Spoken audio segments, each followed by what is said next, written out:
A midlife crisis is more than just a cultural stereotype. It's a real psychological struggle that can surface between the ages of 40 and 60. Often triggered by aging, loss, or unmet expectations, it can actually lead individuals to question their identity, make impulsive choices, or abruptly abandon long term commitments. While not officially classified yet as a mental illness, the emotional and relational fallout is very real, especially for the spouses and families left behind. This podcast gives voice to those living through the aftermath, exposing the hidden pain, and seeking accountability, healing, and understanding. Thank you for joining us today on MLC Bomb Drop and Beyond. The stories and events discussed in this podcast are for informational and entertainment purposes only and should not be considered legal, medical, or professional advice. Any names, locations, or identifying details have been changed to protect privacy. Any similarities to actual persons, living or dead, or real events are purely coincidental. The information presented on this podcast is for informational purposes only and should not be considered as professional advice. Always consult with a qualified expert regarding any decisions related to your specific situation. The views expressed by guests are their own and do not necessarily reflect the opinions of the host or the podcast creators.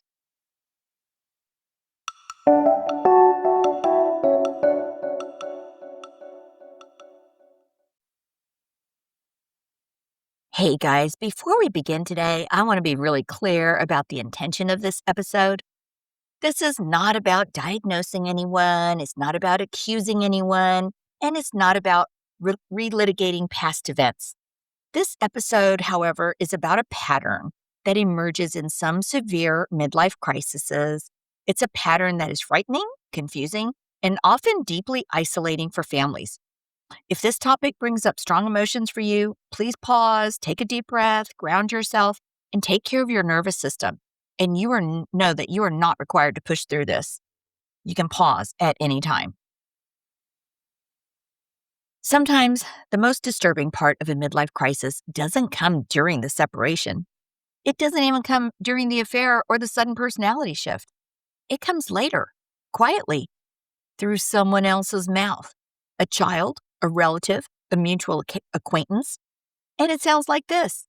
Oh my God, I was talking to your ex and they are so afraid of you. They think you want to kill them.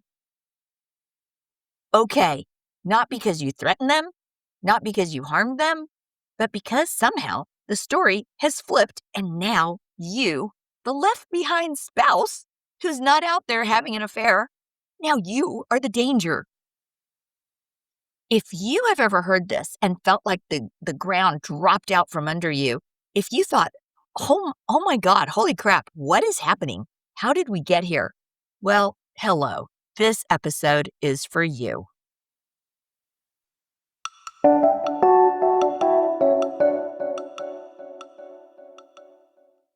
All right, guys, we're going to start by naming this clearly. And what I'm talking about is something that they call a false fear narrative. A false fear narrative is not the same thing as fear based on real danger. It's fear that emerges when someone's internal world collapses, when shame, guilt, or identity loss become so completely overwhelming to them that their nervous system just can't tolerate it. And instead of facing what's happening inside, their mind looks outward and says, I'm not the problem. I am in danger. It is the way they protect themselves. This is called reality inversion. This is when the person who caused harm experiences themselves as the one being harmed. Let me repeat that. It's when the person who caused the harm experiences themselves as the one being harmed. So your MLCer is out there turning everything upside down, causing all the harm, but yet they are the victim. And please know, these narratives can feel totally real to the person experiencing them. This is why your MLCer is out there paranoid, really afraid of you, and in many cases, trying to go no contact, avoiding you, or whatever, and out there creating a totally different, rewriting history, or as one of our friends says, fabricating unreality. But just because they're feeling like this, we all know it doesn't make it accurate, but we still have to put up with this. In severe midlife crisis, fear becomes a shield. And that's a shield not against danger, but against responsibility. In some cases, this fear narrative becomes formalized through accusations, police reports, restraining orders, all kinds of stuff that don't align with evidence or behavior. But it doesn't matter. The MLCer will stop at nothing. And I want to be very clear, real domestic violence does exist, and real victims do deserve protection, but false claims also exist, and they cause real harm. When someone is emotionally dysregulated, panicked, and desperate to control the narrative, the story often escalates when it's challenged. Now let's talk about the part no one prepares you for, and that is the kids. Adult children are often told these stories indirectly, through concern, through implication, through statements like, "Oh, I'm worried about my safety. Your mom or dad is out to get me." And why do they do this?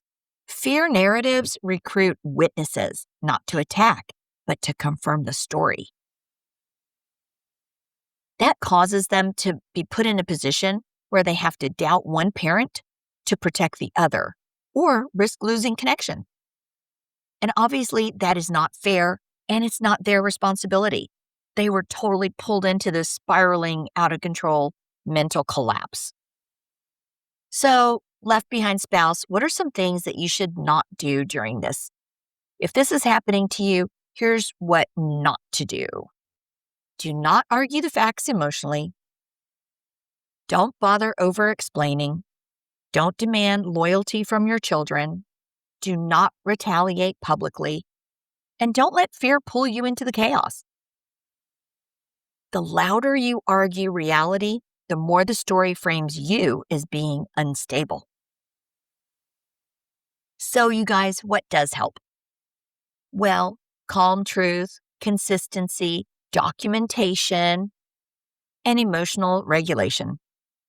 And if you need words, here's something you could say. Well, that is inaccurate, and the matter was resolved. I'm sorry you're being put in the middle. That's it. Simple, no drama, no defense, just reality. And remember, this is not about you. This is about their chaos, their issue, their inability to take responsibility, acknowledgement, look in the mirror. If your MLCer believes or claims that you're dangerous to them, it means they are trying to survive a version of themselves that they cannot face. Truth doesn't need theatrics. Reality doesn't need escalation. And calm integrity outlasts false fear. And you guys, if this episode helped you name something that you could not explain, that is completely irrational to you, please know you are not imagining it and you are not alone. So take care of yourself out there, protect your peace, and we'll keep shedding light on what happens after the bomb drops. Thanks for joining us today here on MLC Bomb Drop and Beyond. Hey guys, this is Trina, and I want to take a moment to speak directly to anyone who didn't choose the collapse but is living with the aftermath. When a spouse enters midlife crisis, the damage doesn't unfold slowly. It happens like an explosion. One day you're living a shared life. The next, the person you trusted has emotionally disappeared, rewriting history, minimizing the damage, and running from the very family they helped build. Friends are confused. The story gets simplified. And the spouse left behind is often expected to handle it quietly, gracefully, all while absorbing the fallout all alone. After the bomb drop, the survival guide for the left behind spouse was written for you.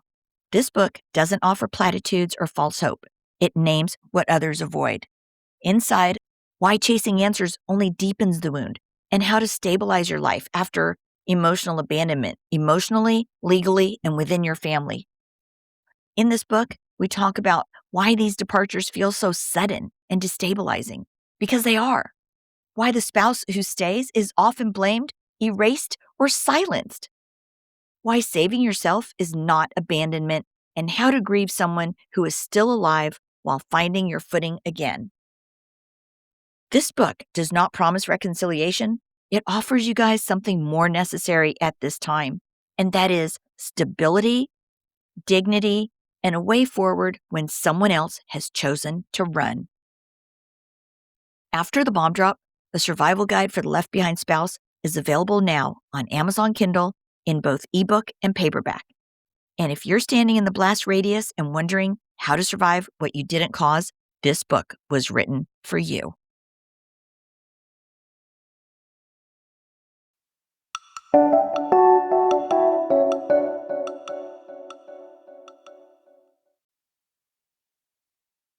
Hey, some resources that are available for you guys are thewifeexpert.com. That's Lori McDermott over there at thewifeexpert.com. She also has a new app out. There's tons of videos that can give you all kinds of information on no matter where you are on your MLC journey or trying to reconcile with your spouse. So check out thewifeexpert.com. And if you're not sure if your spouse or yourself is in maybe approaching or in a midlife crisis, be sure to check out Kenda Root's quiz at midlifecrisismarriageadvocate.com. Again, that's a midlifecrisismarriageadvocate.com. That's a quick little 2-minute quiz. It's free. So check that out as well. We have a ton of resources out there for you guys. So check them out. Thanks. You guys, forward moving spouses, you are not alone. Left behind spouses, you are not alone. Those in crisis, you are certainly not alone. This is just crazy how epidemic this has become. I have a waiting list now of people from around the world that I'm trying to get to. And if you've been through a midlife crisis or been impacted by someone else's and you want to share your story, I'd love to hear from you. Hang in there, you guys. I will get to all of you. Please reach out to me at mlcbombdrop@gmail.com and visit us on Facebook and Instagram, MLC Bomb Drop. And just remember, your voice matters. Your story could be the one that helps someone else feel seen. It could help someone else feel heard. And you know, it will help somebody else feel understood. You are not alone, no matter where you are in your journey. If the bomb was just dropped, the earthquake just happened, if you are 7 or 8 years in and you're coming out of starting to wake up and awaken to this, you are not alone. It's sad that this is epidemic, but we're here to provide support. So until next time, take care and live authentically each and every day. Thanks again, you guys.